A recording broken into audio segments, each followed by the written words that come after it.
విశేషించి ఈ వసంత నవరాత్రుల్లో బిల్వదళాలతో అమ్మవారిని ఉపాసిస్తే అనేక శక్తులను ప్రసాదిస్తుంది. అది విశేషమైనటువంటి పూజ. మారేడు దళాలు తెచ్చి కడగకూడదు, చిరిగిపోనట్టు ఉండాలి, మచ్చలు పడ్డట్లు ఉండకూడదు, పురుగు కొరికినట్లు ఉండకూడదు.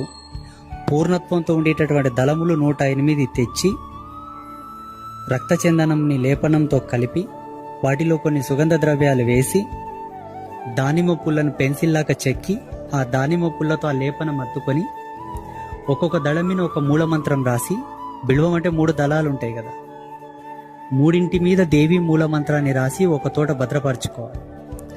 108 దళాల మీద దేవి మూలమంత్రాన్ని రక్తచందనంతో రాసిన తర్వాత శుచిగా స్నానం చేసుకొని మడిగట్టుకొని ఆచమనం ప్రాణాయామం అంతా చేసుకొని ఒక్కొక్క దళము తీసుకొని అమ్మవారి మంత్రాన్ని చెప్పి పాదాలకు అర్పణం చేయాలి.